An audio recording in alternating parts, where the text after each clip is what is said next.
All right, everybody, welcome to KC Music Talk. I'm Rob Foster. We're here with another interview. Today we have a engineer, writer, and piano player that is in town now, Tim Reid Jr. How you doing, man? Pretty good. Yeah, very good, Rob. Thanks for having me over. Yeah, no problem, man. Thanks for coming on. I met you just a couple of weeks ago for the first time. I came out to your jam. It was really fun, man. I was happy to have you there. You're a good player. So that's Thanks, man. my main concern on those Wednesday nights. Is just getting good talent in and having a good time and putting on a good show. And you helped me do that night. And so I didn't know about the show at the time, and it was a pleasant surprise to get your call. So Yeah. Thanks, man. Yeah, your jam was really fun. We there was some college kids in there from UMKC. That was fun. There was a bunch of them there, and you had a couple of bass players that sat in kind of almost with the band, and they just kind of went, and you're getting some people up there, which is fun, man. It's really it's cool. I'm honored to even be involved with it, and I've had a chance recently to get to know Matt Hopper, who ran the jam after Everett DeVan. So I've kind of got I've received a little bit of an education on the history of it, and it's really, like, honestly, it was it was on a Tuesday at the time when Mark Lowry was hosting. This would have been July of 2019, and I had just moved here from California, and I kind of didn't know anybody, and really needed a community, and it was just kind of magic. I was staying at an Airbnb, and there was a guitar player that was friends with a guy who was living there. Actually, it was one of those, and we were talking, and it was like a Tuesday, and he's like, "It's Tuesday night, there's a jam session at the Phoenix. You should go." And I did, and it was Mark Lowry's birthday. And that should help me remember the exact date, but it was sometime in July, and it was exactly what I was looking for, and didn't know. I kind of felt like I sort of found a home, and so I would go there on Tuesday nights. Not every Tuesday night, but I would go there a lot of Tuesday nights, and I'm really touched that a lot of the people from that era are supporting the new version of the jam, because after COVID, obviously it shut down during COVID, and then took a little while to come back, and there was concern about that, but yeah, we've got a sense of community, and it's a networking thing too. Like that, that's a big reason to have an open jam for serious musicians is to support one another, and that's the feeling that we had there. Sure. Yeah, everybody who knows me and watches the show knows that I'm a huge fan of the open jams. I've been to hundreds of them since I've been into town. I go to a lot of blues jams, but I've been to, down to the Blue Room and to Everett's, and Millie Edwards had another one on Mondays for a long time at the Phoenix too, and I think they're really fun, and most of the reason why I'm able to do this show is because of the jams. And how many people, that you get to meet, so that's really cool that you're running one, man. Tell me, because we don't know each other really that well, because I only met you. Tell me a little bit like how you started playing, or some stuff you've done before now.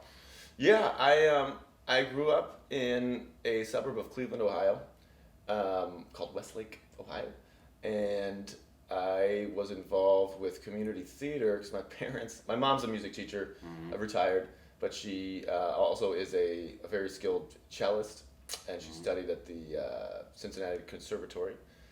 But was a lifelong teacher after that, so when we were kids, she would always have us involved with something. My sister's 2 years older than me. She was also she's been kind of a full-time mom, but now getting back into entertainment. But she's done no other profession other than entertaining, a singer, dancer, actor, and I had an opportunity to kind of choose a couple different paths when I was younger, and I couldn't help it. Music was it, and I love being on stage. I love like being able to bring some kind of emotion, to people to distract them from life. I guess something like that. That maybe sounded more profound than. Yeah, no, I hear you. Yeah. It's a great thing, and like one of the reasons that COVID was so difficult, and we found different ways to entertain through the technology. But there's nothing like being in a room and seeing somebody do something that you can't do, but but it's attractive, or that that turns you on in some way. And music can do that, in a way that nothing else can. And it's something like I can't do without. Mm-hmm. Yeah, you would probably lose your mind if you didn't have music, and you had to at that point. Right, yeah. That's cool. I started writing.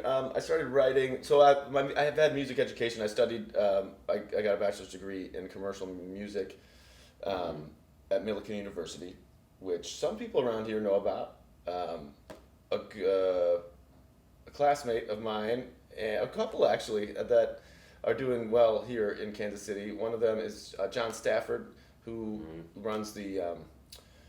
I don't think he's in charge of the entire all vocal choral, but he might be. But he definitely has a vocal jazz group at KCCC, Kansas City Community College, Kansas. It's amazing what they're doing. He had me come out within the last year to check out his group, and I think once we could start gathering again or something, and everyone was still 6 feet apart and wearing masks and stuff, but I listened to his group. It was just great, like what he's doing, and what that school is doing, community college. It's some real talent is going through there, and so that's cool. Anyway, he went to Millikan, and another friend of mine, Paul Seiss, who's been at the Howl of the Moon, I think, for years now. So anyway, I had a great music education, and somehow I can't. I've done other professions in the last 20 years, but I really don't care about money that much. I think like that. I just really don't. I'm the same way, man. I want to play. Like that's it. But don't tell them that. Oh, don't tell who that. Yeah, well, the Blue Room, right? The Phoenix. No, I'm just kidding. No, I mean, but, they know. I mean, I'm it's. I really do think.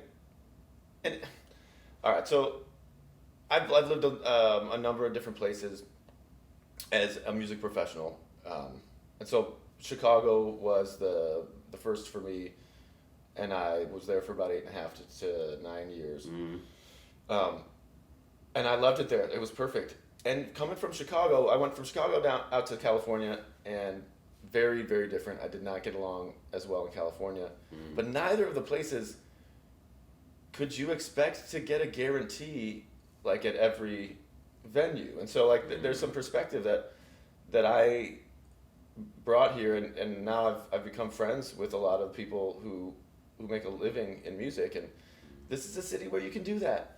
You mean guaranteed money? Guaranteed money, right. So in Chicago, I felt like there were probably more places, well, there's just bigger, so there's more places that you can play, and there's opportunity, and you can find a place, you can get a gig, play original music. That's another kind of maybe subtopic of conversation, but to play original music, but they're not going to guarantee any money. They'll say, yeah, we can take a cover for you, and we're going to have to take our cut of that cover or whatever. Like, you're not going to make a lot of money. And so I think it's kind of it's something that it's easy to take for granted, and feel like we're getting ripped off as musicians. And the flip side of that is like some places they really kind of, it seems like they're really working the musicians a little much, or don't maybe take us for granted. And so I don't know. It's a labor issue, I guess. I don't know, and it goes case by case. But this is a market that I'm amazed with how many opportunities there are for musicians here.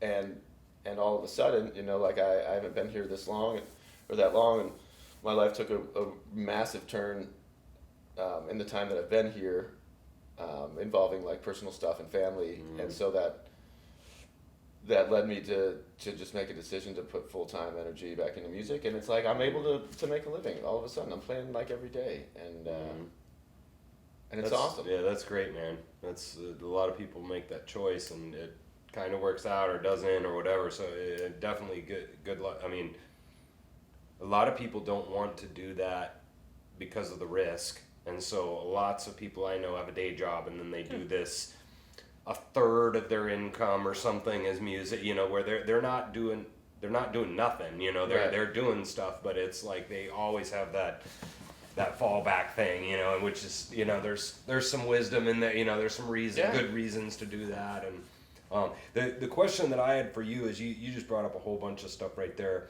and it's always tricky when we're talking about like club owners and stuff. We've talked about that a lot on the podcast because, you know, there's a lot of people that don't want the real feelings to get out or whatever. But so there's like two parts to this. So one about the gigs themselves in different cities. We were talking about that on the phone. And so like when my buddy and I went down to like the Ozarks, for example, in that big, whatever it is, it's like, I don't know, May to September, you know, with the Ozarks, you know, there's tons of people down there, and they're pretty dead, you know, from October to March, you know, and so down there, they don't really care about you bringing people, right? Because they just have it, you know, they're all over the place, you know, so they're not as worried about that down there. They just want a really good act, you know, and so that. And I bet that they didn't really say this, but I bet they're looking for something sort of universal too. Right. You know, so I bet that they're doing a lot of like cover bandy stuff. Yeah. Just play 70s classic rock or, you know, whatever, or country or whatever they're, you know. But when you get to different other places, it's a big deal to like bring people. That's the biggest thing when I was trying to run my band that I didn't really understand about. Yeah. Because I thought it was a lot about the music and you need to be good players, and I was always behooved by some of these places, even in town, where it's like we walk in there and I'm like, wow, you guys don't have like a Friday night crowd. Right. You know? But places like the Phoenix, they do. Yeah. Back at you weren't here when Jardines was there, but Jardines does. I've heard about it. You know, Jardines was a good jazz club where you know that anytime you go in there, there's going to be a good act. BB's Onside Barbecue is another one of those where it's going to be just a good blues act every night of the week. Yeah. And Knuckleheads is generally like that. There's a bunch. Yeah. Majestic's going to be like that. They're not hiring scrubs coming in, you know. So there's a handful of people that you don't even have to like look on the website. Right. You just, or a Green Lady is another one of those, you know, that's always has good play, you know. Yeah. So like what did you, and I've also heard other places like what you were kind of commenting on about you're playing or you're getting tickets, right? So they'll give you 75 tickets to go sell. And then whatever tickets you don't sell, you got to give them $1.50 or $3 back on every ticket you don't sell. And so when you sell them all, you get $700. But that's how and so LA like is, that's what I encountered in LA. Now in Chicago, my experience in Chicago, it was like, no, you can play. You didn't have to pay to show up. Like so, theoretically you wouldn't lose any money by taking a gig. But LA's, you will lose money if you don't sell the tickets because you have to buy your slots, and that is one of the reasons, and how I kind of got to know the scene in Los Angeles was through writing for a magazine. When I moved out there with my then wife Brooke, and this was like 2010, we found this little cute little beach town called Seal Beach, which is south of Los Angeles, but. So we were kind of contained there, and I didn't know what the heck to do with myself, and in terms of music, like which direction to go or whatever. And so I was just trying to take any door that opened, and one of them was writing these reviews for live reviews for a music publication called Music Connection.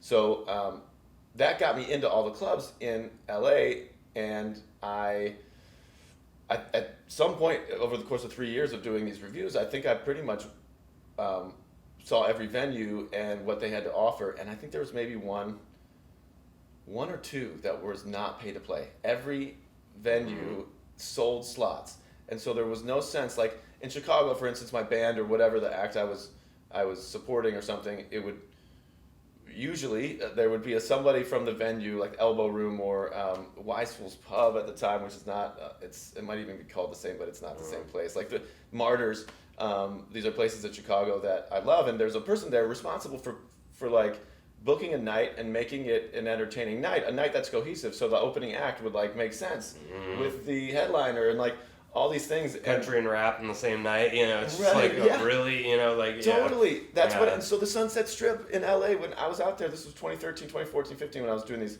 it was like, it was painfully boring. Like it was just so sterile. There was no, none of the, we hear great stories about the 70s and 80s and 60s on the Sunset Strip and like what kind of like inspiration there was. What happened? What happened? Right, exactly. It was really, you got 40 minute slots and like the audience changes over. Like, cause people have to sell their tickets to their people and they don't give a shit about, excuse me. Yeah. They don't they don't care about anybody else. And so it was a real bummer, man. And I kind of hung up my songwriting and stuff then. And so I chose I walked it, you know, entered into a profession that I had to put a lot of energy into, and sort of set music aside while also, you know, playing restaurants and stuff in Orange County. And so that's what you were talking about. There is a difference. There's like, you know, there's the jobbing gig, which is a place they have a budget for money or music, and they have a clientele that they want to serve with a specific thing. And can you fill this role? Like you're interviewing for a job. Like, Right. can you play this music that I would Right. like to offer to my people who are already here? Or am I trying to create something new and attract people and I just want a place to do that, you know? And that's what was offered in Chicago. And I know that there were places, and there probably are places like that in Kansas City coming out of COVID. Like it's just harder when nobody knows if it's safe to like you know, Right. like all that stuff. That's Right. another conversation. Yeah, But that is a different thing. And so, however, like venue owners, club owners will kind of I don't get with certain places, and I don't want to name any because I'm grateful to play all the places that I Sure. play, but some of them, it's like they have the people who are coming, and it's a music place, and it's like the people coming here know it's a music place. They've got music every night, but we're gonna put it on you know, put the responsibility on the act to fill the place, and it's like, okay, if that's what it is, that's what it is. But I don't know. Now I'm kind of spinning. No. I hear you because like after talking to a lot of people on the show and after dealing with this for the last 10 years or whatever, I've come to the conclusion that it's on both. Like it's dumb for Right. your band to not try to bring people, right? It's just dumb. Yeah. But what I get frustrated about is when, like, for example, Jardines, every table had a calendar, the little paper calendar on every table, you know, and then they had this decent website. You go on there, the first thing is live music. Click on it, big calendar, right? Phoenix does the same. I'm sure Majestic does. Knucklehead, you know, like, Right. but the places that I've even seen the old Christine's Firehouse again.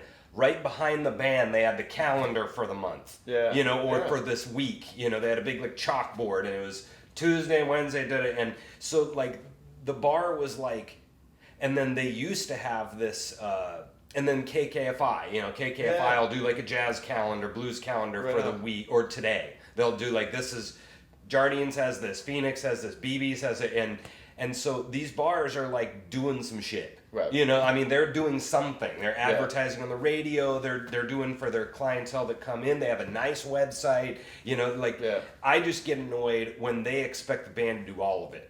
That Right. pisses me off. You know, and so like I think it's both. Right on. No, You I agree. know? And honestly, I haven't encountered too much where it's been like that. It's usually it is, and it's a little bit of give and take. And everybody in any industry is gonna.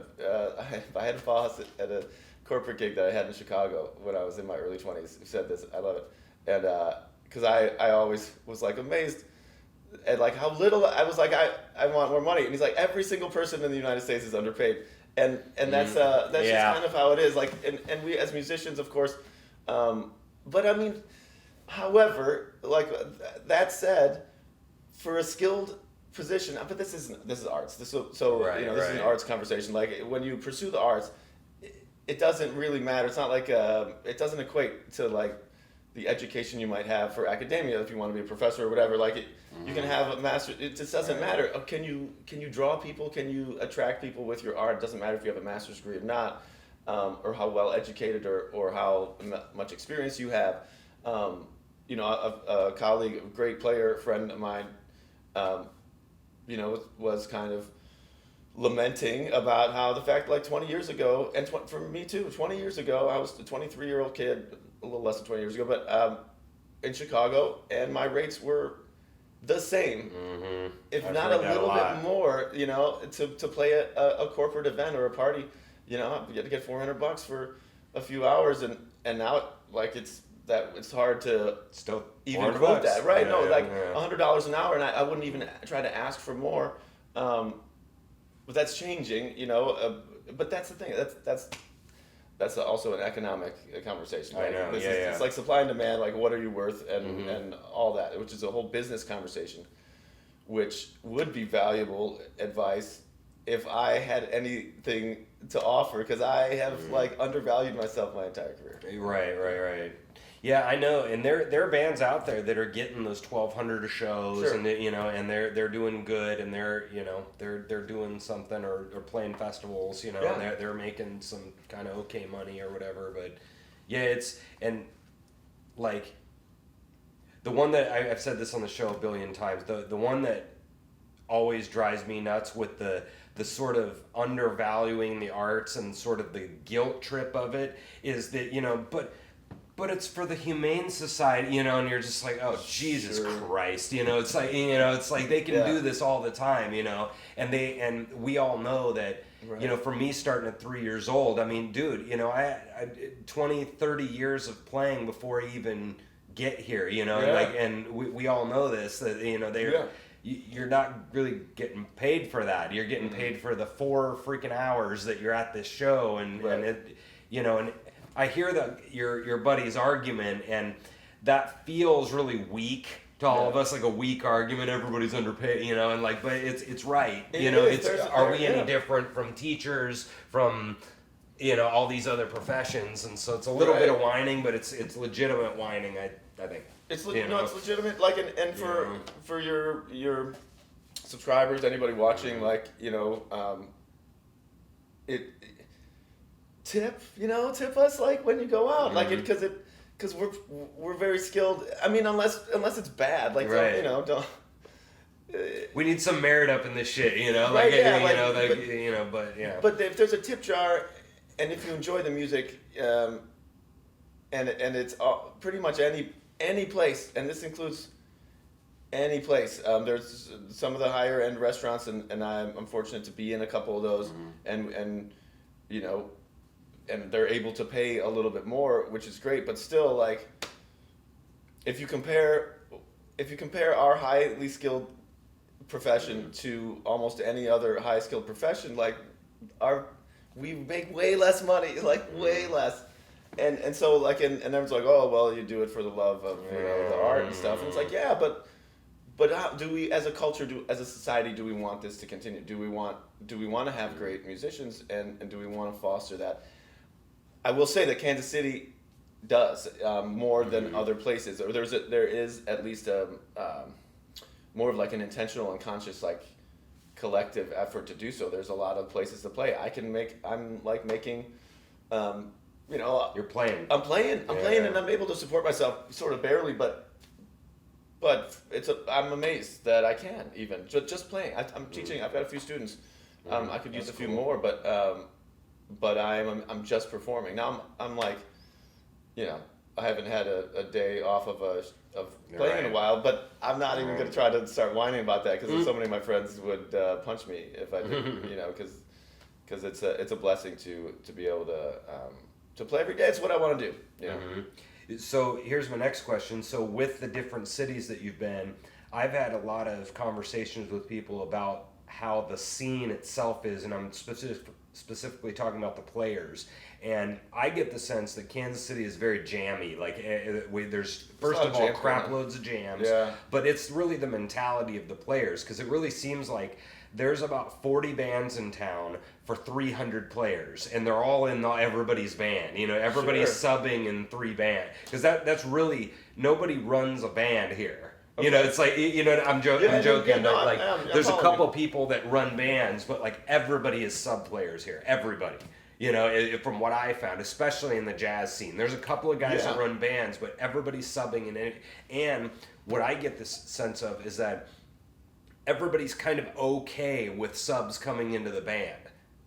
Maybe not everybody, but like I've noticed like the other players in the band. Like you have a random, okay, let's say it's a piano player and you need a bass sub tonight. That bass player isn't really that mad that you have a sub, because first of all, he's at another gig, so he's getting to play and he's getting his name out. But there's a bunch of good bass players, and he knows he's good. He knows he's not going anywhere. And so like everybody and all those bass players are friends with each other, and all the piano players are friends with, and so I get the sense that everybody's kind of okay with everybody jamming with each other. And I don't know if you've gotten that sense, but what do you think about that? This is a great topic, because it's about community, and is it a supportive community, one that looks to lift up or not? And you're gonna get different types of personalities. When you have players who can make a living just performing, there can be, and I have encountered the mentality of entitlement to a gig, or to a spot in a band, and so but and that to me doesn't make sense from other places, coming from different environments and whatever, and just in general, no one's entitled really to anything. You gotta be good, or want to be good, or constantly kind of really on the same page with the people that you're playing with, as opposed to just being like, well, no, I mean, we had this gig, and residencies, that's a thing that is Kansas City is the music in Kansas City are Kansas City people, as opposed to other places where there's not that same pride. I don't know if I'm being clear, because I'm kind of jumping over it. But so because it all fits together in my mind of what I encountered when I came here, and what I'm a part of now. And just like in Chicago, I benefited from an incredibly supportive community, and I was like junior there, and people it was a nickname, but I'm also junior. My dad's name's Tim Reid, but but I was the young guy, and I was given many opportunities, but it was just so exciting. I wasn't very good. I feel like looking back, and yet I wasn't, and I surrounded myself with people who I thought were better than me, so that I could get better, and that's still very important concept, and you can find that here. I found that in Kansas City. Other people who want to be inspired and who want to be a part of something like that. I've also encountered just the jobbers, so it's just a kind of a cutthroat kind of thing, and then those who are afraid of losing stuff, and kind of it's a sort of favor type world. Like, if I get you a gig, that means you got to get me a gig, kind of thing. It's well, no, it's about, how does that, I guess it's not, you just get it all. It's a pretty robust music economy here, honestly. That's cool. As I'm talking about it, it's pretty neat. You get a little bit of everything. Yeah, and I might be stereotyping a little bit, because there's certainly different personalities here. I just have found that, especially in the jazz scene, I've seen a lot of people sub with everybody, and they don't really seem that pissed about it. Well, that's the thing about jazz, though, too. Yeah. So jazz is you can, because if you can count on somebody, and that's maybe one of the benefits of having so many jam sessions, is that people will understand the language, because there's certain things that I didn't, I've had to learn from coming here about how people do stuff, how a jazz jam session is, and people have a sense of pride about that, for sure. And as a young player, or as somebody who's coming in from out of town, my advice would be just shut up, pay attention, and have fun, and like be of, just respect how things go, and don't have a chip on your shoulder. And that's been that's just how I've always been, and it's working out for me right now. Yeah. Okay. So with that idea, we've talked about jams at nauseum on the show. So I don't necessarily want to even talk about jams, but specifically with some of the, like the other night, I saw at least 4 or 5 younger, kind of younger players. Has there been anything that surprised you about the jammers themselves or younger players, like good or bad, that you, or just something that you've noticed by some of the people that have come through?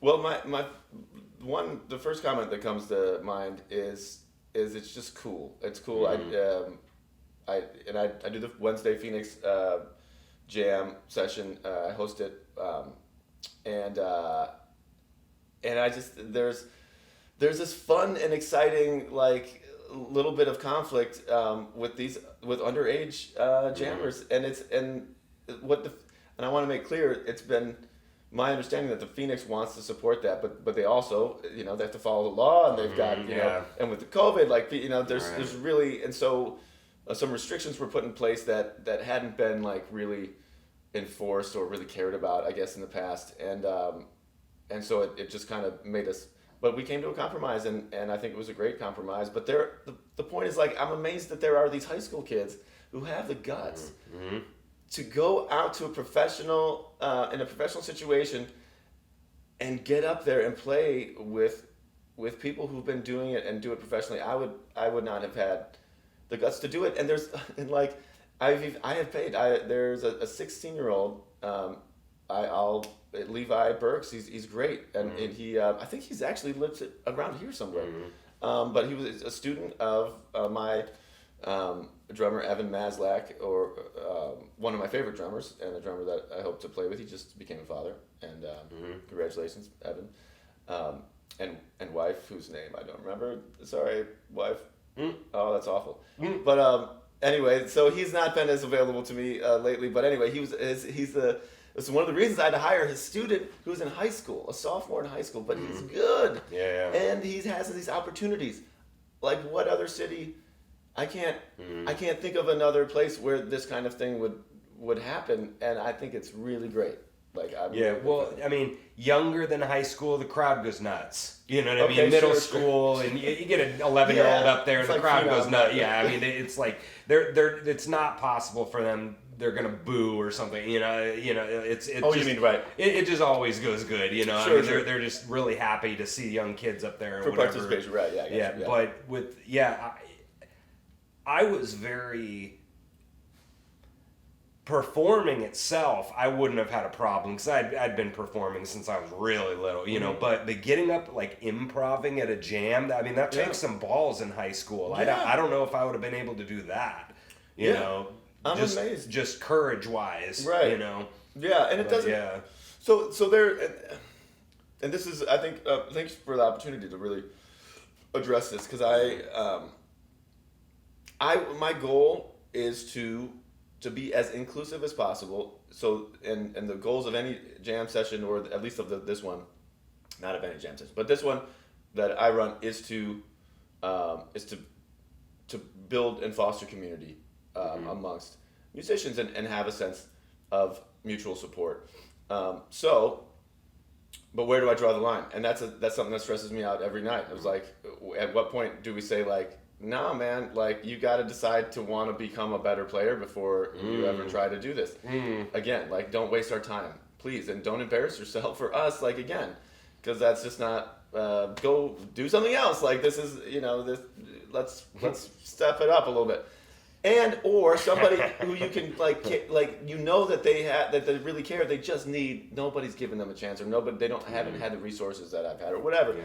And so, and there's a guy on last Wednesday who for me fit in that category. Like, he just had that right attitude and energy. It's just clear that and I talked to him a little bit, and it was a little rough. Like, it was kind of rough.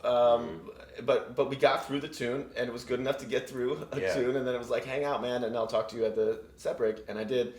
And we want to try to help somebody, but there has to be a certain standard. So it's always about like where do you draw that line?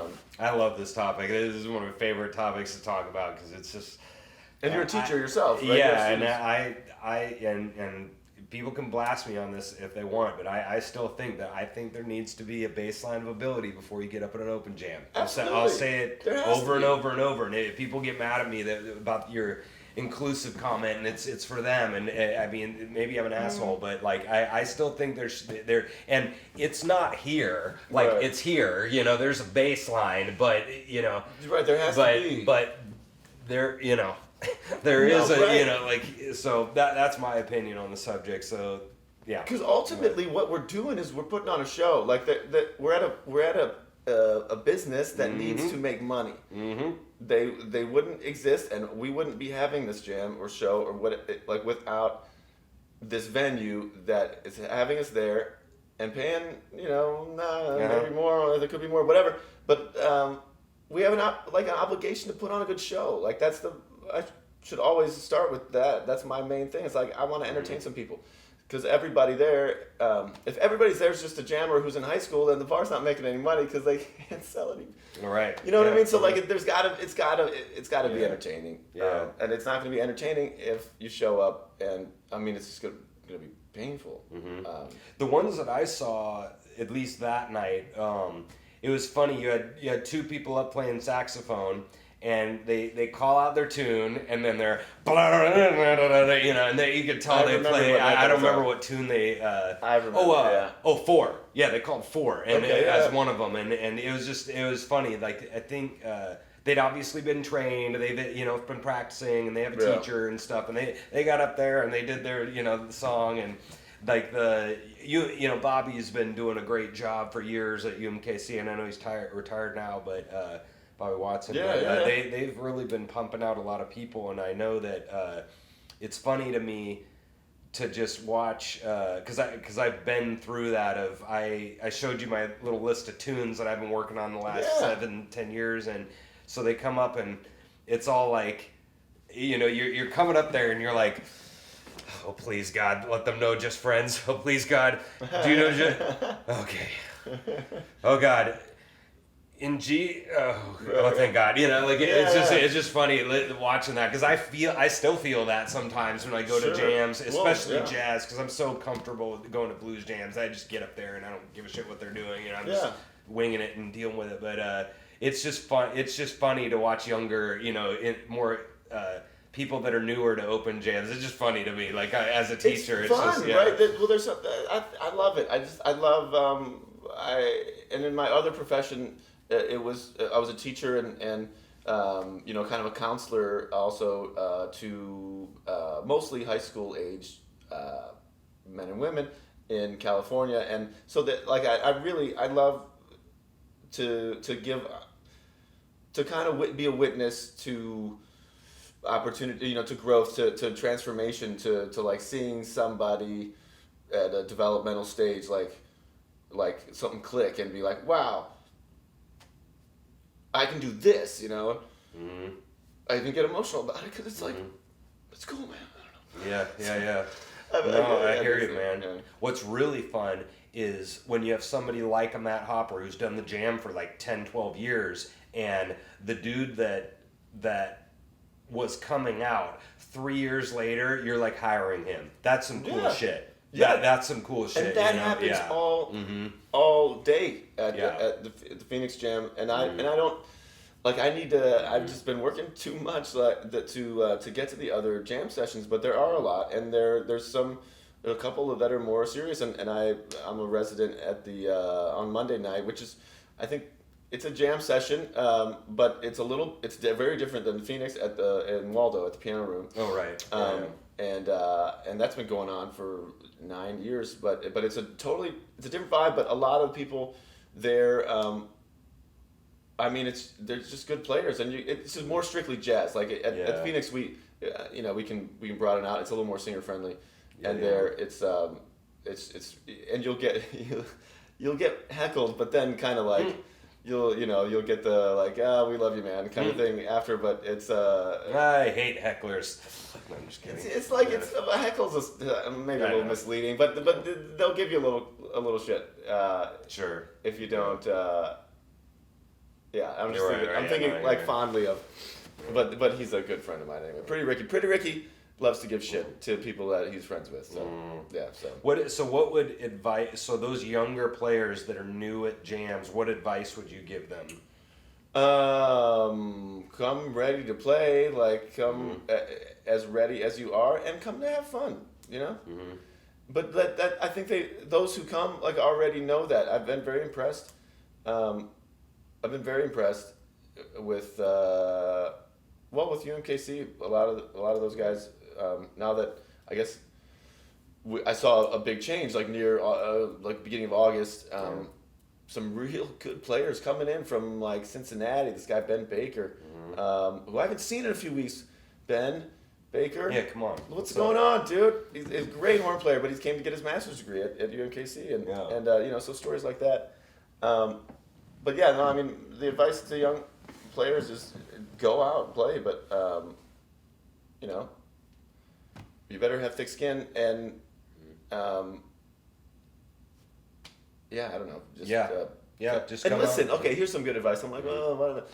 Here's some and listen. Just be aware, like, and kind of know your place. I don't know. There's also room for like the confident guy who can just come in and shred. But because if you're really gifted, if Prince just sat around and like waited his turn, we would all miss out. So. I don't know. It can go a lot of ways, but yeah, if you're meant to play obsessively, play all the time, and there's a lot of opportunity in Kansas City to do that. Sure, yeah. So here's another topic for you. I'm fascinated by improvising in general, and we've talked about this a little bit on the show.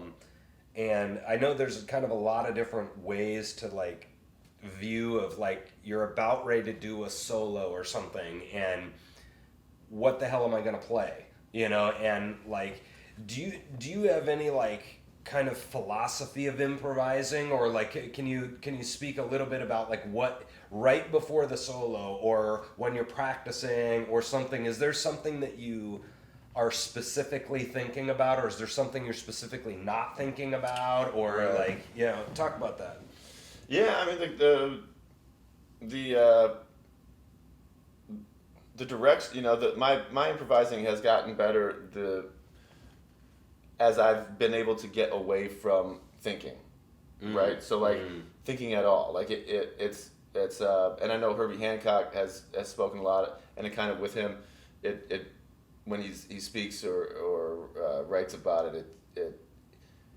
it kind of ties into his spirituality a little bit, which we don't have to get into right now because I'm not informed really that well, but it makes sense from that perspective of just like of almost transcendental type stuff, like getting when you get to a meditative state, like really where you're not in your way. But in order to get there, you got to do a lot of work, and your muscles and you got to be able to know, and that just comes with playing a lot. So no, I mean to answer your question, like. Today, if I'm playing well, and if like good things are happening, improvisationally, I can't tell you what I'm thinking about before because I'm not thinking about anything. It's just like give me the ball, give me the ball, and then it's just like let's have some fun. That sounds like Keith. Okay. Keith Jarrett. Yeah, Keith Jarrett. Yeah, like his trance shit he does. He's just. It's not chords anymore. It's just blah, and he just does it. Sure. Yeah. Sure.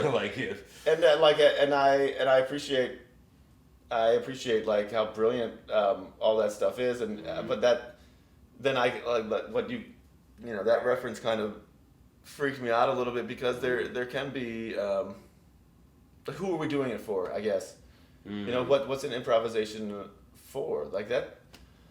And that's a deep question. That's a deep question. Yeah. Like what's the purpose? Are we doing this to entertain? And if we are, then like there's a market for trad jazz in this city, like which is really cool. And that even that can mean different things to different people. And I'm very close friends with a couple of people who are band leaders who pretty much just do trad jazz, but so like there's those who are, it's like a cover band. It's like you have to do tribute to a recording that was made in 1932 or whatever. And it's like just that one, which isn't improv. It's not jazz to me. Like that. Sure. That's a tribute act, which is cool. Right. Nothing wrong with that. But that's what that is. If that's what the people expect.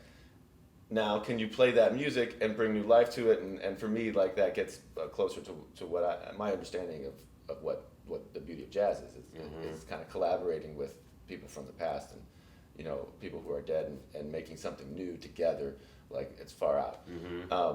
And that's, to me, improvisation, that's what it does. That's what it allows is to take something like a Cole Porter song and bring new life to it, but still honor the actual song because it's beautiful and it's lovely and but it still offers new possibilities every time somebody improvises.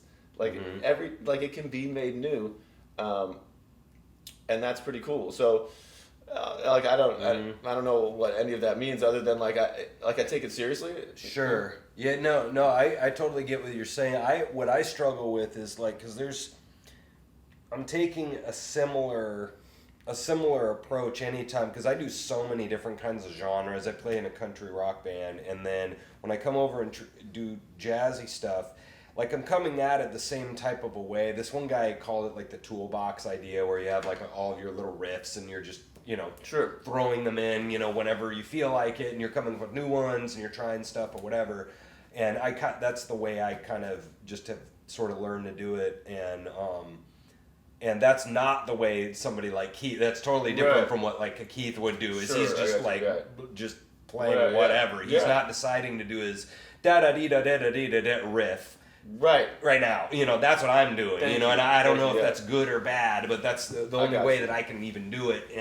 But I struggle like when I'm in my country band, and because the stuff is so many like 3-chord or like 6-chord kind of songs. Now I don't even have to think anymore. I just kind of just roll with it and do it. And so at that point, all I'm thinking about is when, like throughout the whole song is when, because I'm comping a lot, just throwing in little ditties and stuff. So now it's not about the chords or the rhythms anymore. That's like beyond autopilot, which is kind of what you were talking about. So now all I'm thinking of, okay, here, don't throw my cool stuff because I'm gonna wait for it to be here. I'm thinking out all that shit like crazy.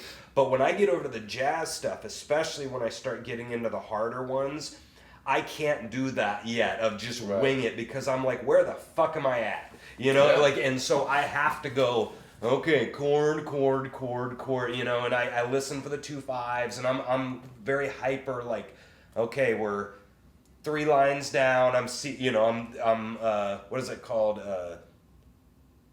Not physical memory. What's it called? I have like photographic memory. Okay, we're on the second round on All of Me, right? We're on the repeat. And so like I have trouble doing that when jazz. You know what I mean? I don't know. Maybe it's just because I haven't played jazz my whole life. So and maybe just because it's difficult too. But I think it's fear with me too, because I feel like I need to. I'll come out of the chord once in a while, but I know exactly where I'm at. I'm not just going, I have a couple things that, first of all, I really appreciate your this is a great topic of conversation and your honesty and just being clear, because you're a very confident player. Like you're great. I enjoyed having you there, and it's like I'd love to play with you again. And but that approach of being, now I have been insecure of my piano playing up until probably like a couple months ago, because I started as a vocalist. That's what I studied in school, and I considered myself a vocal musician. But I started playing piano when I was young and kind of had a well-rounded education. But I mostly self-taught on piano. I haven't taken a piano lesson since I was 12 years old. And I feel really insecure about that because I don't have that toolbox of licks. Like I don't. I just have I just play. I taught in college. We had like everybody who was a commercial music major had to take piano lab, and then there was like jazz piano lab. I think it was like the one that everybody had to take, where we just learned 2-5-1, and it was that book. But then I would go to the practice room every day and I needed to learn how to accompany myself because I didn't want to rely on someone else. So I also bought like the new real book, like a vocal book, or the real vocal book or something that had words in it, and I didn't know that there weren't many recordings to All of You by Cole Porter. Like nobody really knows that tune because not many singers have recorded it. Yeah. But I found it in the book and I loved it. And so like all these things I just learned because I flipped a page and learned how to comp. And then all of a sudden I started to get more work as a piano player, or I needed to get work out in California as a piano player, as an accompanist. And that's when, when somebody's paying you to be able to show up and sight read music, like that's really stressful, but I did it. And I kind of, I was as prepared as possible. But getting back to the improvisation thing, like you have a systematic mind, which like you can't knock that. Like that's great because that means that you are intentional and that you care about what you do. You want to you don't want it to be bad, and like it's going to be good. It's going to sound good. It's going to be something that systematic mind. That's an interesting phrase. I think you're right. I think it's very, very orderly. Yeah, that's what you describe. I feel like you describe to me as like you're. That's the way your mind is thinking. Like, we got this and that, and like what we do is really well suited for that kind of mind. But it's also that's interesting. I never really thought about this, but it's able to meet two different types of mindsets and create something really really special. Because like if within a combo.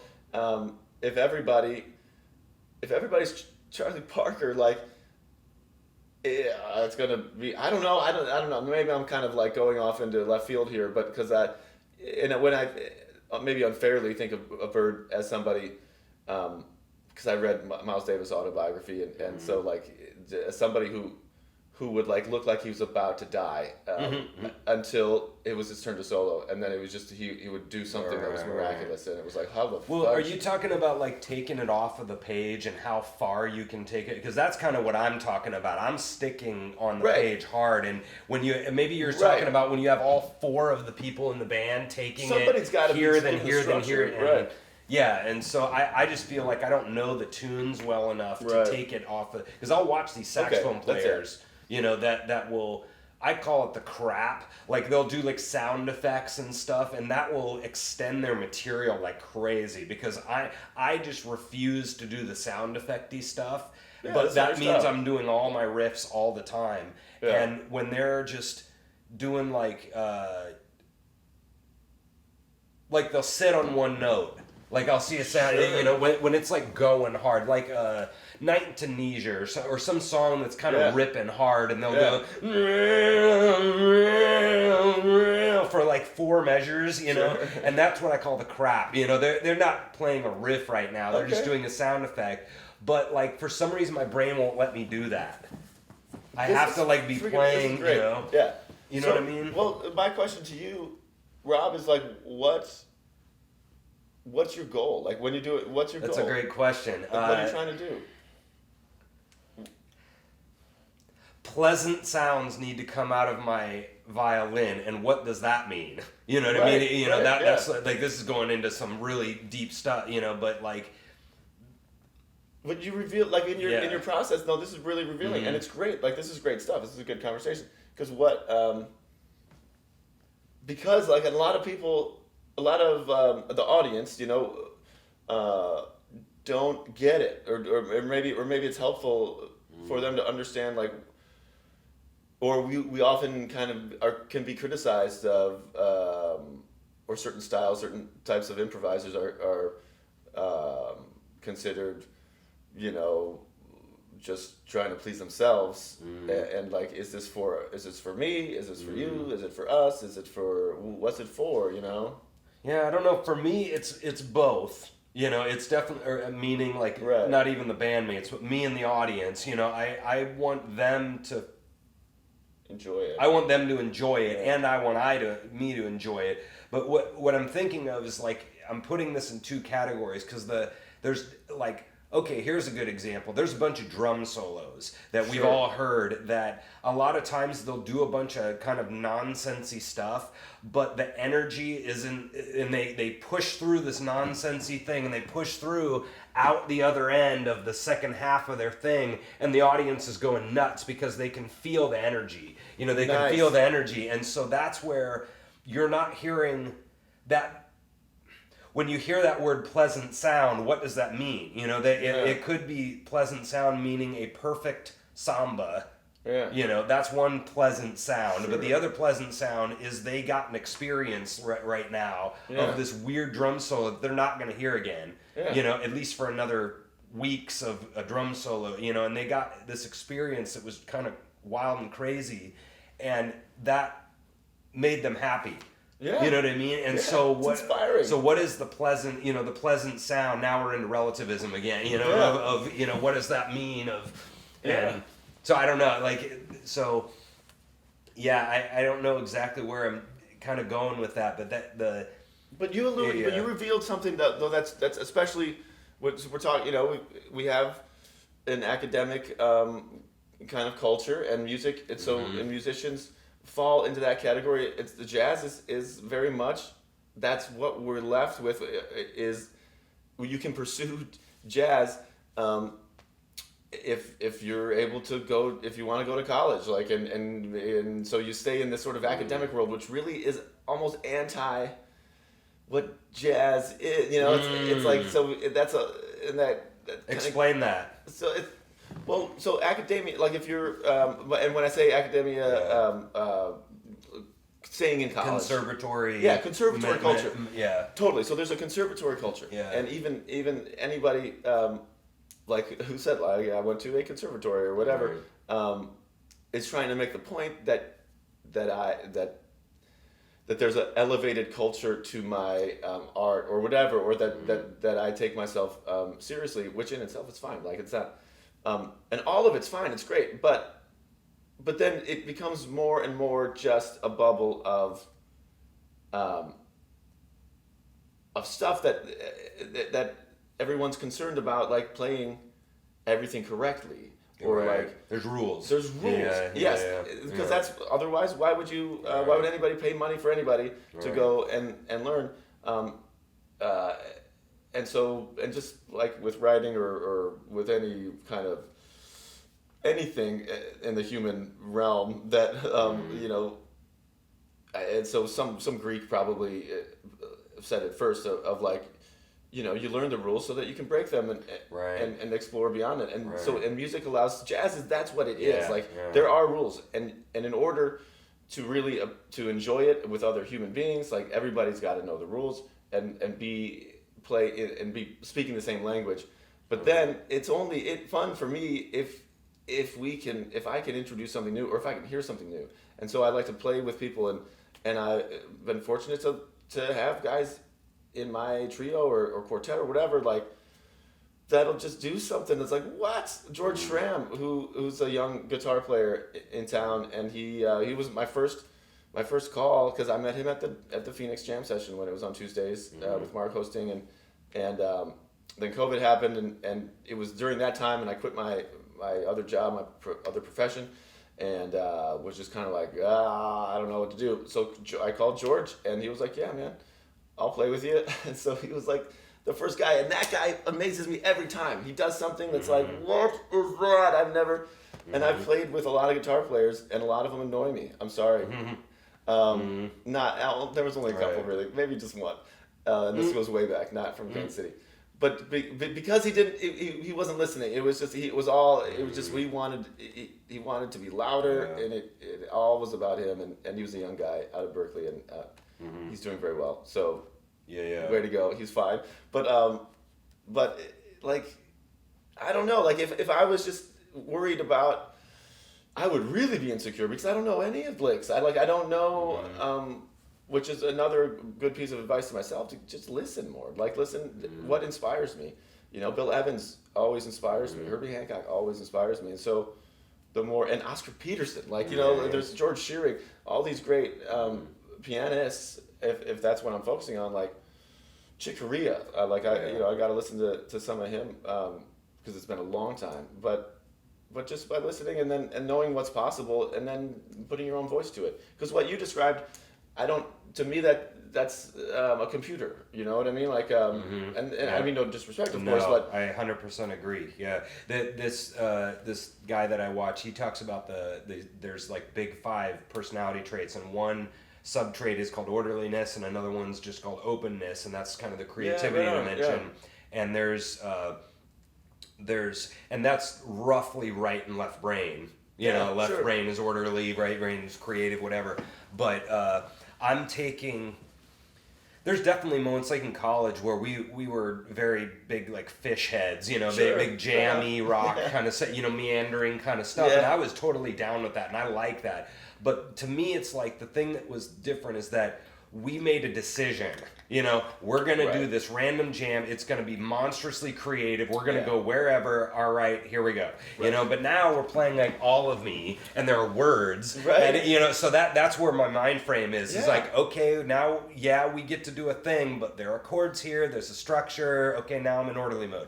You know, and so that's where I get kind of stuck, and you can tell the guys that are right-brained that get up. Like I've seen, there's a saxophone player, I won't mention his name, but he'll take 4 or 5 rounds. I mean, he's doing a big, like, a novel, topic I want to you know, address. and it's cool to listen to him. Like, I think he needs to take 3, and that's a whole nother discussion. But the point is that you can tell that he's doing a lot of that, what I call the crap, and he's taking you on a journey. So Coltrane is the king, and he takes you on a big novel journey, But is everybody signed up for that? Like I think maybe that's what gets me about what you just said, and I was surprised, and I've sort of accepted, and UMKC has almost all to do with that from what I gather, because it is, and I maybe I'm totally speaking out of my depth now because I don't know, but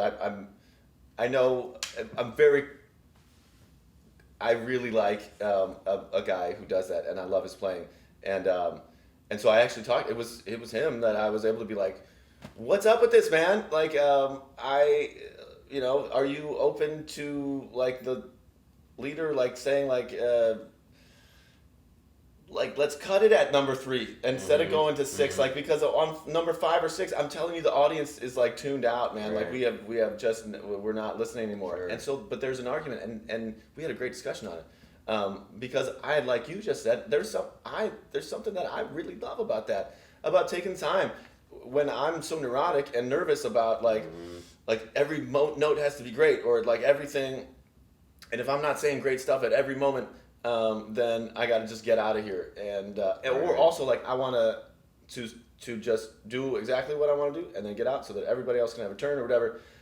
But that's not the mentality of, like, I mean, Miles Davis would never have said something like that, you know. And it's like no, that's not what it's about. It's like, no, I'm going to say something, so I'm going to say it until I'm done saying it, and then, you know, I hope you heard it. Like, I guess what I'm trying to get at is, even selfishly for my own mentality, is that am I really doing the spirit of jazz? Right. Is kind of the question I'm asking myself in my head. Is I'm taking, this is sort of like, I don't know if this if I'm wrong about this reference, but people like Ornette Coleman or some of those avant-garde kind of stuff, they're going. Bitches Brew is a great example. Like they've got a little head, but then they're just like going for it. And then I'm doing swing era. I'm doing Benny Goodman, you know, decided and mapped out, and to an extent, and so easier to listen to. I mean, honestly, it's I don't think I could get through Bitches Brew. Like I can't. Or Live Evil. Like I can't. Can't do it. Like it's just like, I'm sorry, guys. It's just it's painful to listen to. Maybe I'm realizing, because I like Bitches Brew a lot. I love listening to it. Like some of it is jammy.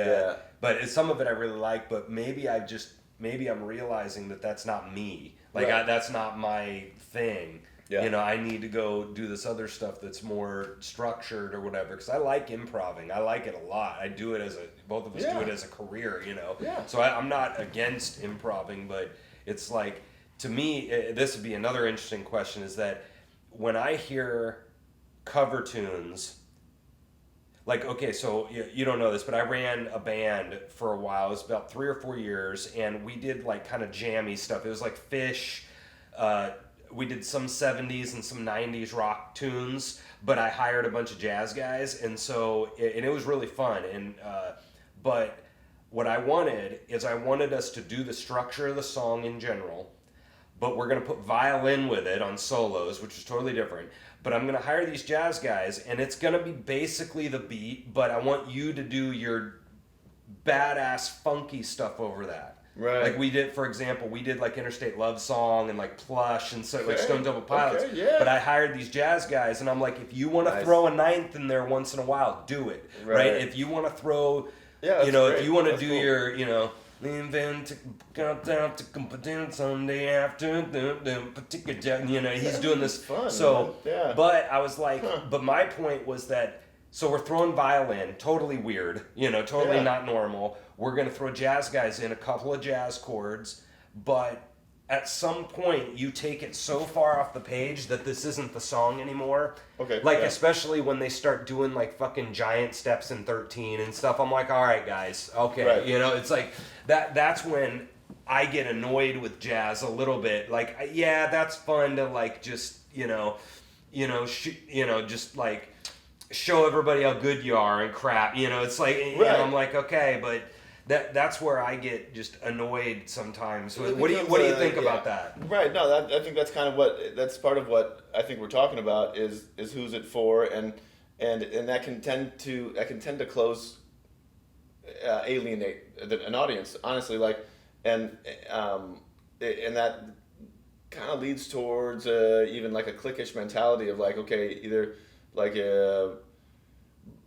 but there's room for that. Like, there's room for people who think the same way and who want to nerd out on something and be like, let's get nerdy on this and let's see, you know, let's test our minds. Like you know, like there's the math club or whatever in school. Like the people who like want to play chess or whatever. Like, not everybody's gonna want to do that because but those whose minds can be stimulated by that exercise. But that's all that is. That's an exercise in a group of people who tend to think the same way.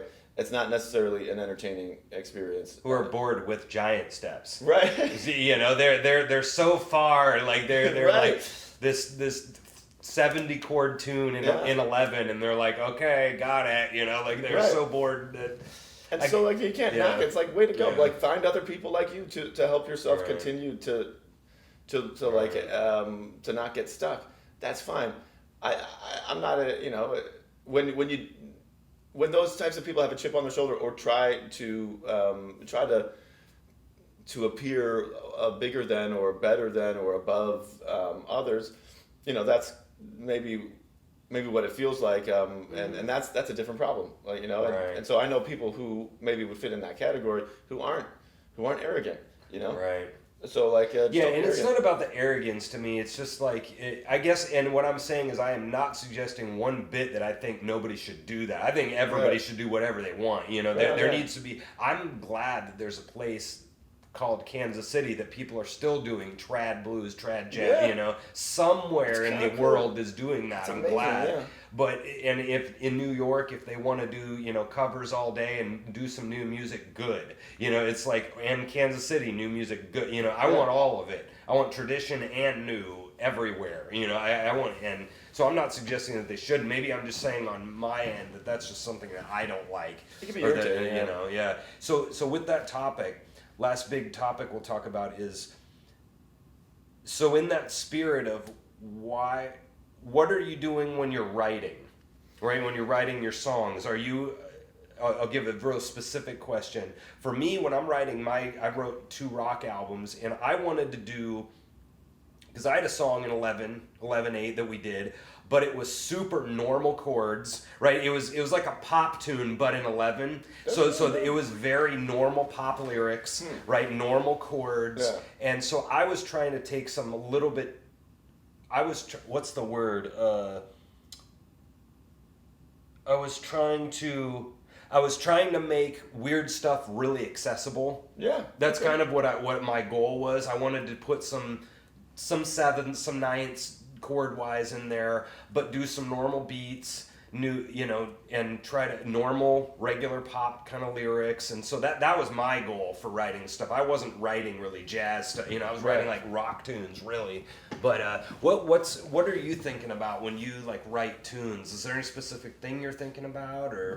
There's a couple different ways that I will approach it, and as a songwriter with lyrics, like it's most of the stuff that I write will start with a musical idea, and my musical ideas, I wish I had something more sophisticated to explain, but it's literally I spend a certain amount of time every day, and I'm not disciplined, so I wish I were more disciplined, but I'll try to do something to kind of warm up or do something systematic or like some specific drills or something to get the thing flowing, and then I just stop thinking, and I'm literally just, my hands are moving, I'm playing chords, whatever, and this is what I've done since I was like 12 years old, and I'll just if I do something that I'm like, oh, I like the way that sounded, then I'll repeat that, and I'll form a section of a song, and then I'll try to find something so it's just finding musical stuff, and when something I've kind of finally, I might have a successful creative songwriting career someday, maybe, like, nobody really knows my music, and I've been doing it a long time, but there's a couple reasons for that, and one of them is because like the music is not good enough or where it's going, and so like I'm getting to a point where I'm listening, or I'm trying to feel a groove a lot more than focused on how sophisticated or how interesting or how impressive or whatever. And I'm a huge Steely Dan guy. Age is one of my favorite albums. I love Age. It's just great. Yeah, it's awesome. And there were it's in every way, for my type of mind and personality, Steely Dan, what Donald Fagen and Walter Becker did, it's just amazing, and it's a testament to our culture that kind of art had a place, and and it has a market, and people will listen to it, because it's just great. It's great storytelling. So like the literature aspect of it, the literary aspect is just marvelous, and just something I'm into, and like drug culture and just like, of the 60s with, like Naked Lunch and things like that they were really turned on by it. And it's, like Hunter S. Thompson, like that world of just like it. I just love that kind of stuff. Plus jazz, but it's pop, and it's rock. It's like, what is it? What is it? Yeah, right? Yeah. So I just was, what it is really is like, people today don't really care, unless you go to school for music or something. But like, and I had to get over that recently. I'm getting over the fact that, like, dude, you're not Donald Fagen or Walter Becker, and what they really were able to do is, I think, what Asia, that whole album is just full of grooves. It's good. It's about feel good. Every song on that album, including Deacon Blues, I think, like, I would say, comes down to just the rhythm section and the groove, and just what it sounds like. And it's the great So are thing. you more groove than chords? I am becoming that way. Yeah. Or like, I wrote a song that it's been the one that more broadly people are responding favorably to. It's the first time I've written a song, not the first time. I had a song with the jam band that I toured with in Chicago between like 06 and 08. That people had a similar, but it was about the groove. It was about how the song felt. Right. I was pleased with myself with the lyrics of the other ones. A song called Too Tall, and it got radio airplay. It's the only song Cool. of mine that did. That was fun. So there's this other song that the lyrics don't mean anything. I mean, they kind of do, but I literally it's not the only, but kind of the only time that I like didn't really care about. It felt good. It was just a kind of a good kind of bluesy southern Louisiana kind of vibe, and I'm amazed at every time I play it live, like how it'll get people's attention. And so I'm trying to pay attention to that and be like, okay, forget like trying to impress people with your chord changes, and I'm addicted to major sevens. I can't get enough of the major seven. I just love it. Yeah. I can't get away. But so I think about the chord and the harmonic structure. Sure. I think about that a lot. But Yeah. but people just want to feel good, or I want to make people feel good, I guess. Yeah.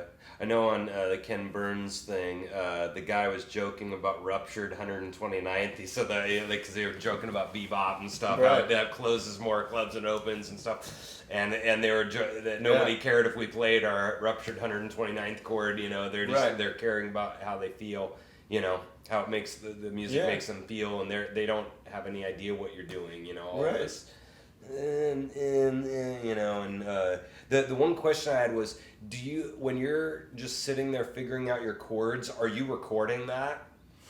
So that's a great question. I do eventually, if there's an idea that I am like, okay, then yeah, my routine is to just do a voice memo. So I've got a bunch of voice memos. Okay, so the initial thing, you're not necessarily sitting there recording. That's my question. Like, are you just going record and then you just do stuff so you always have it? Because that's my problem. Is I'll come up with a thing and I'll kind of remember it, and if I don't write it down, it's gone.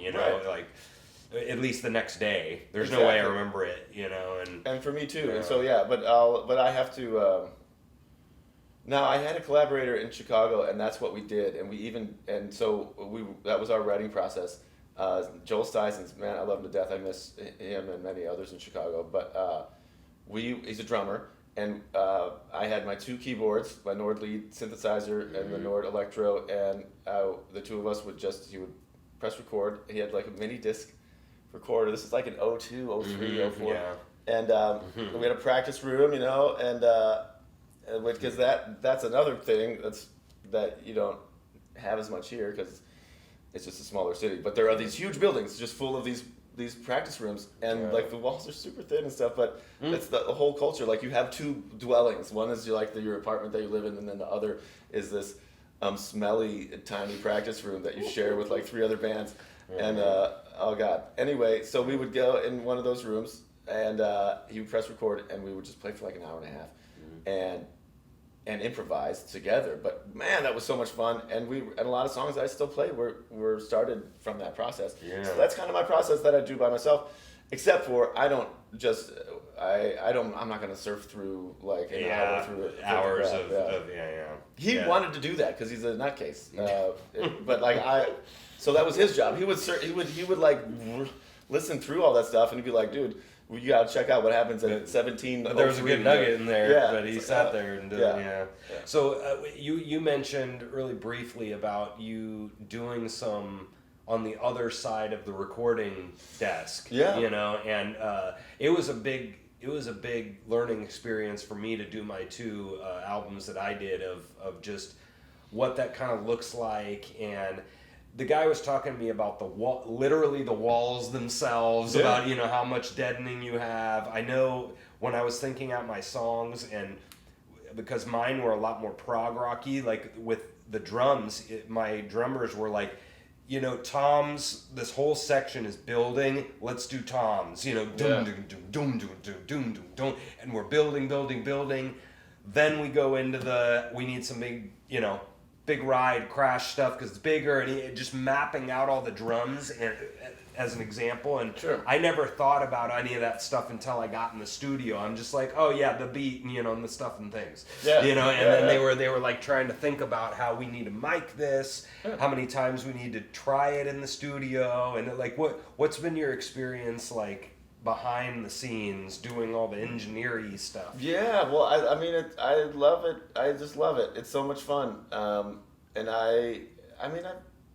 thanks for having me on, because I get to feel like, man, I shouldn't be so grumpy all the time. Like I've been fortunate, because I've been able to have a lot of experience on all these. So when I went out to California, I had been, I'd studied in school years prior at Millikan University, recording and engineering and production. That was part of my education. And so all that really did is indicate to me that I love doing this. Like, this is fun, and it's really cool. And I, had the opportunity to study physics of music and really realize that my mind is turned on by that, of like just, of of realizing that's a physical thing. Like sound is a physical thing, and everything in the space affects what you hear. And I mean, down to we could go like off the rails like with this too. Right. It's like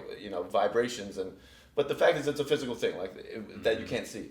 So that's what sound is, and like right in this room, the fact that there's a pretty healthy sustain, there's a healthy like response of the room to my voice, but that most people probably wouldn't think about, or you wouldn't notice because your mind is thinking about other things.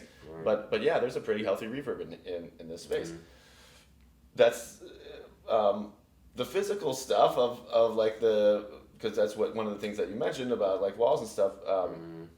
But you got to think about all that, and today with technology being so accessible, so anybody can make a record in their home. They can record. You don't need to go into the studio, but that gives the impression, or I think a lot of people, I don't know, people who really want to do this, they learn. Like, as I think about Billy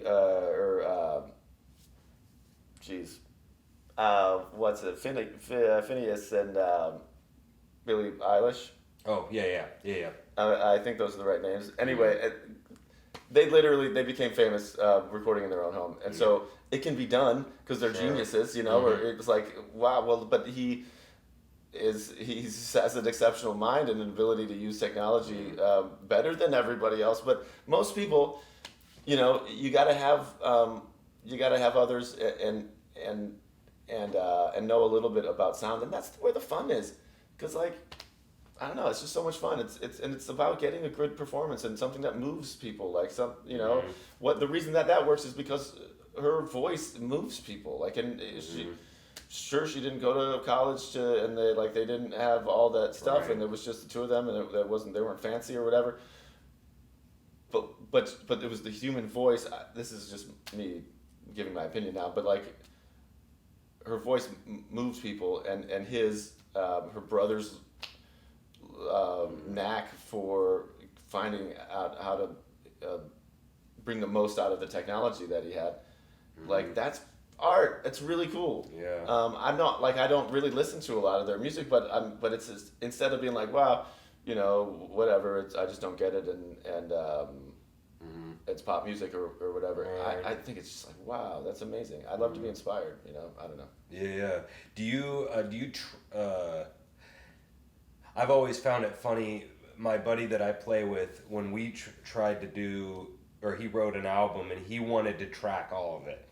So we do our scratch stuff down, and then replace the guitar, replace the drums, And when I did mine, I did like a combo of that. We did sort of the rhythm section all live. Yeah. So we had either piano, bass, drums, guitar, bass, drums, or whatever, all live. And then because I'm a complete turd, I made sure that I come in with my violin and get to track. So you get to do it live. You get to make mistakes, but I don't, I don't know. Okay. I was joking, and then vocals, we came in after.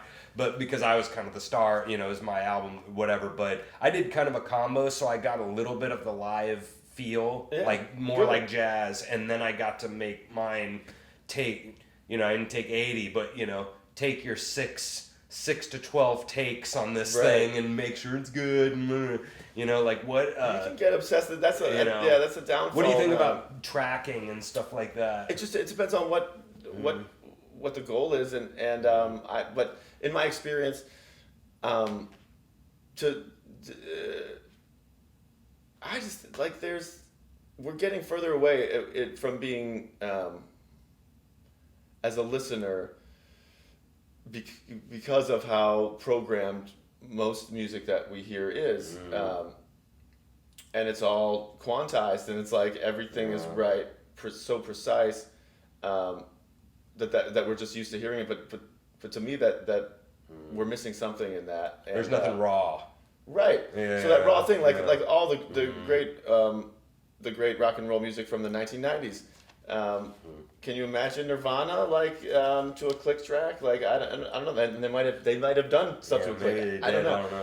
But it was but I guess my point being, it probably did. Who knows? Yeah. It was but it was they certainly didn't do it one at a time. You know, like it wasn't Probably. like okay, Yeah, we're I gonna, don't know if they did or not. we're gonna There's- play we're yeah. gonna play the drums down and now we're gonna do that. No, it was a cohesive sound and of course then you go over and overdub solos and whatever, and that's just part of you have the ability to do that. But the sound of a band, because every microphone is going to pick up a little bit of everything, which is the why. bleed. Yeah. So if we're talking like the specifics of recording and all that, isolation for every microphone is kind of what you're going for, except for if the sound is, for instance, my friends from Chicago, a band called the Right Now, this was way back in 2013 or 14, they went out to LA to do a record, and I was living out there at the time, and we hung out, and I helped like give them rides, and I was just kind of like hanging out with my old friends, and a band called Oregon, I think I said that right, but and the style of music is almost revivalist, like soul. And so they did a record, and my good buddy, one of the guys in the band, later on would say like, this isn't my favorite record that we've done because I didn't think that we were a revivalist band. Like I thought we were somebody creating something new that's within a certain genre. But I learned so much because they posted up in this North Hollywood apartment, which was the apartment of the leader of this band, Oregon. Which, by the way, listen to those guys if you like good music. It's a horn band out in LA, and they do great stuff, and it's just good, like almost like Afrobeat, but like there's a little bit of that. It's just good groove music, horn music. Every once in a while has vocals, but it's mostly instrumental. It's just great stuff, good dance music. Anyway, they had 4 mics on the drums, and we're talking in an apartment in North Hollywood, in a building, and it was hot, and I'm like, I thought you guys were coming over to make a record, like we were gonna be like in a legit studio, but I had so much fun realizing, and they recorded to 8-track tape. I think it was like quarter-inch tape. Wow. Yeah, so like That's old school. To get it on tape, and then he would do he overdub vocals like digitally, you know, with current technology. But yeah, doing it to tape with 4 mics on the drums, no more than 4, and the drums very simple. But they sounded so good. It was amazing. Interesting. It just, the snare sounded so like kick, snare, and then 2 overheads, and that was it. And they tracked everything as a rhythm section, and it looked like a little fort made by kids, like in this sweaty apartment in North Hollywood, which is the Valley, and it's like I don't know. Sorry. Yeah. Sorry, my California friends, but it was really raw. But it was a great sounding record, and I mean those guys are very successful. They tour worldwide and all that, and so that's an example, I guess, of maybe kind of tying in what we were talking about before. Like it doesn't have to be sophisticated, but it's about creating like a sound of what you're going for, and that can be done in a number of ways, and you don't have to have a lot of money. And however, I think you gotta know what you want to do, maybe, like you gotta know what you're trying to go for. Sure. I don't know. If I were doing, like, if I were to make our country band that I had, I would have 3 or 4 rehearsals, and we've been playing these songs for years already, so we know them really good. And I would go in and pick 3 recording dates and play through 4 songs a night, and we just play the song about 3-4 times and pick the best one. 4 songs, pick the best one, 4, and you know, and that's what if I were to do it, we get really live, but it's not studio guys where they're just kind of half learning it by the moment they get there, and like, you know, we know the songs, so this doesn't take forever too. You're sitting there and they're, you know. Oh, of course, right, yeah. You know, but like I really like live. I like live recording, you know, but I get it. You know, there's massive bleed over, especially if you're in the same room. The vocals picking up, those cymbals are getting picked up on the vocal mic, and like, you know, I get it, you know. But a good engineer is able to, and the room, that, you know, that's why the physics of sound, you know, it plays a factor, like the materials of the walls and where things are located, and the design, like how the angles of every wall, and those all play a factor into how something is able to sound in a certain room. So that's why there's really a benefit of like some of those. You're gonna pay money to go into a well-crafted studio, but you get your money's worth. Like there's a reason. Right. But to invest that kind of money, like you've got to be. I think it would be best to have that, like to have been playing with that band for so long that it is like kind of a cohesive thing, and that's honestly that's what's my holdup with recording and producing another album is just trying to attract and get that band. Sure. And maybe this is a good way to wrap up. But like I'm grateful that I'm playing so much, but because it's a profession, and now I'm officially like I'm a full-time professional musician, but creatively, like I'm still trying to put a band together. Like I want to put a band together. I've got great players, but everybody's hustling and trying to make a living, and so it's hard to it's still like work-life balance. Like okay, the jobbing thing, and we didn't get into to talking about wedding bands and stuff, but I was very fortunate to start getting work in that world because that can actually pay your rent. You know, like because do you like that? I've enjoyed it more than I thought that I would. It's closer to a day job, but it's still entertaining, and that's the thing. Like my job is to entertain, and sure, I have to learn, but I can do the whole wide variety of things, which is why I've been able to get the work. But I got to get up there, and last night in St. Louis, I got to do young MC. Like Bust a Move. But when I was a kid, at middle school dances, I was dancing to this goofy ass song, and I entertained some drunk rich people yesterday, singing, rapping, which that's not really what I was ever planning on doing. But I'm a performer, and I was paid well to go do that, and so it's like no, like that doesn't. It's not something that I like. I'm gonna say like my career has reached a certain like yay because I'm in a nice suit rapping like Big Papa and stuff.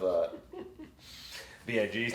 B.I.G. P.O.P.P.A. No info. Well, I heard you at your show. I heard you scatting a little bit. Well, at the jam. I'm doing that. Because you didn't mention at the beginning of the show that you were originally vocal. Yeah. You said it earlier. You said it, later on. But yeah, that's. Voice is my primary instrument. But it's now like I'm having to understand, and I am playing enough that I'm getting better, and so I can't. I'm actually almost considering myself a piano player. I mean, I do it professionally and whatever, but there are, I look up to guys like Mark Lowry and there's many in this city who are great, but Villinger always blows my mind, and a lot of great players, and I never think of myself as that, but I'm starting to have the opportunity to do that just because I'm playing a lot, playing a lot. But I want to always get better. Like sure. I really love singing. I've been singing on my own for forever. But last night at our show, I got to sing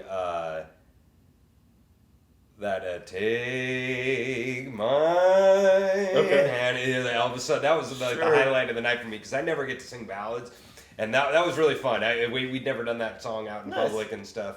And that was just fun to sing that. That's right in my range too. I'm a bass, and so like every lead singer in fucking history is like a tenor, and they're Yes, I can't right. That's frustrating. Or you're more like baritone. I'm baritone bass, and I had that.